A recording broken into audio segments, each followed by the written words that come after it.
Welcome to Priya life style. நம்ம சேனலை first time பார்க்குறீங்கன்னா சப்ஸ்கிரைப் பண்ணுங்கள், லைக் பண்ணுங்கள், பெல் பட்டனை கிளிக் பண்ணுங்கள். இன்றைக்கி அப்பளத்தை வச்சு எப்படி குழம்பு செய்யலான்னு பார்க்கலாமா? வாங்க.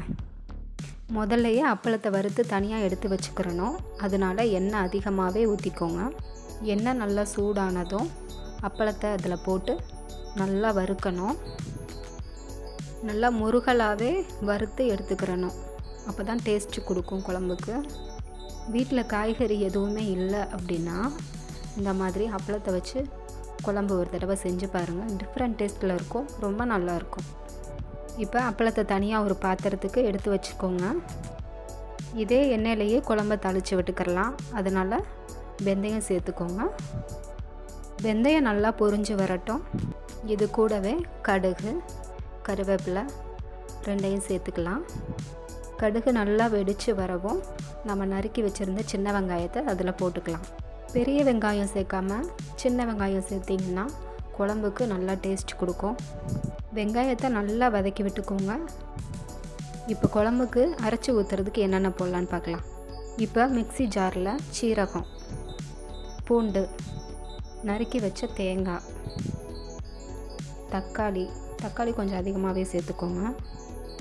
இது எல்லாமே சேர்த்து நம்ம அரைச்சி எடுத்துக்கிறலாம் தனியாக. வெங்காயம் இந்த மாதிரி நல்லா வதங்கி இருக்கணும். நம்ம வீட்டில் ரெடி பண்ண மசாலாவையும் ஒரு கரண்டி போட்டுக்கலாம். வெங்காயம் தக்காளி அரைச்சதையும் இதோடு சேர்த்து ஊற்றிக்கிறலாம். தண்ணி தேவையான அளவு சேர்த்துக்கோங்க. நல்லா கொதித்து வர்றதுக்கு எவ்வளோ தண்ணி தேவைப்படுதோ அவ்வளோ ஊற்றிக்கோங்க. இந்த குழம்பு செய்கிறதுக்கெலாம் 10 நிமிஷம்தான் ஆகும். வேலைக்கு போகிறவங்களுக்கு இது யூஸ்ஃபுல்லாக இருக்கும். குழம்புக்கு தேவையான அளவு உப்பு போட்டுக்கோங்க. ஒரு 5 நிமிஷம் குழம்பு நல்லா கொதிக்கட்டும். பாத்திரத்தை மூடி வச்சிடலாம். குழந்தைங்களுக்கெலாம் இந்த மாதிரி குழம்பு செஞ்சு கொடுத்தா நல்லா சாப்பிடுவாங்க. மசாலாவோட ஸ்மெல் போகிற அளவுக்கு நல்லா கொதிக்கட்டும். நல்லா கொதித்து வந்துருச்சு. இப்போ நம்ம பொரித்து வச்சுருந்த அப்பளத்தை குழம்புல சேர்த்துக்கிறலாம். மசாலாவோட அப்பளம் சேர்த்து நல்லா கொதிக்கும்போது அப்பளம் நல்லா சாஃப்டாகிடும். நல்லா வேகணும். ஒரு 5 நிமிஷம் பாத்திரத்தை மூடி வச்சிடலாம். இது சோவி அப்பளம்னு சொல்லுவாங்க. கிடச்சதுன்னா வாங்கி கண்டிப்பாக செஞ்சு பாருங்கள். ரொம்பவே நல்லாயிருக்கும். குழம்பு நல்லாவே கொதித்து வந்திருக்கு. இப்போ தேவையான அளவு புளியை கரைச்சி அதில் சேர்த்துக்கிறலாம். இந்த குழம்பு நான் வீட்டில் செஞ்சேன்னா சீக்கிரமாகவே களியாயிடும். ரொம்ப நல்லாயிருக்கும். இந்த குழம்பு கொதித்து வரும்போதே ஸ்மெல்லே வேறு லெவலில் இருக்குங்க.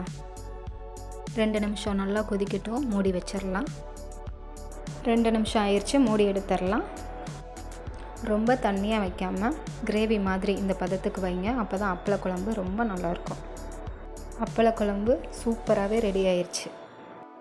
இந்த குழம்ப சுட சுட சாதத்தோடு சேர்த்து பிசைஞ்சு சாப்பிட்டு பாருங்கள். சைட் டிஷ்ஷே தேவையில்ல. என்னோடய ஸ்டைலில் அப்பள குழம்பு எப்படி வைக்கணும்னு சொல்லி கொடுத்துருக்கேன். ட்ரை பண்ணி பாருங்கள். நல்லா இருந்தது அப்படின்னா கமெண்ட்டில் சொல்லுங்கள். மறுபடியும் இன்னொரு வீடியோவில் பார்க்கலாம். தேங்க்ஸ் ஃபார் வாட்சிங்.